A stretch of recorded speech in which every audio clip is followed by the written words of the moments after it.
Hello Andy, I am Dr. Ravtejam, consultant physiotherapist Apple hospital Tanuku. Today topic brain stroke అంటే ఏమిటి, ఎన్ని రకాలుగా వస్తుంది, దానివల్ల కారణాలు ఏమిటి, మనము లేట్ ఫిజియోథెరపీ ఎర్లీ ఫిజియోథెరపీ ఎప్పుడు చేయించుకోవాలి, ఎంత సమయంలో హాస్పిటల్ కి వెళ్ళాలి, ఎమర్జెన్సీ మెడికల్ ట్రీట్మెంట్ ఏమిటి, అది కూడా మనం చూసుకుందాం టుడే టాపిక్ లో. బ్రెయిన్ స్ట్రోక్ మనకి రెండు రకాలుగా మనం చెప్పొచ్చు. అది ischaemic stroke and haemorrhagic stroke. Ischaemic stroke అంటే మన రక్తనాళంలో రక్తం గడ్డి కట్టి చేసినప్పుడు ఇస్కెమిక్ స్ట్రోక్ అంటారు. అలాగే హ్యామరేజిక్ స్ట్రోక్ అంటే రక్తనాళం చిట్లు పోయి మొత్తం బ్రెయిన్ అనేది డ్యామేజ్ చేస్తుంది. ఇస్కెమిక్ స్ట్రోక్ 80% పీపుల్ లో మనం చూడొచ్చు. హ్యామరేజిక్ స్ట్రోక్ వచ్చేసి 20% పీపుల్ మనం చూసుకోవచ్చు. కాజెస్, కారణాలు అవి మనం ఏంటంటే ఎక్కువగా diabetic and hyper tension and obesity.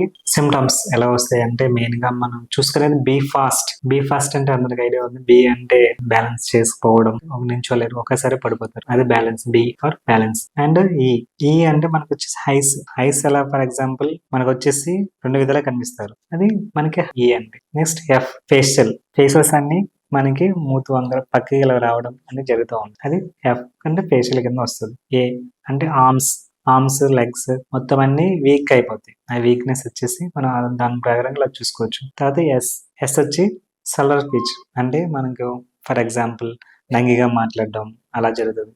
ఎక్కువ మాట్లాడమాట, మనం మాట్లాడినా ఆలోచించి మాట్లాడతారు, అది స్లవర్ స్పీచ్ అంటారు. నెక్స్ట్ వచ్చి టీ మెయిన్ టైం కి మనం హాస్పిటల్కి తీసుకెళ్ళాలి వెంటనే, అప్పుడు ఎమర్జెన్సీ ట్రీట్మెంట్ అనేది అక్కడ మనం చూపిస్తారు, అదే థ్రాంబోలైస్.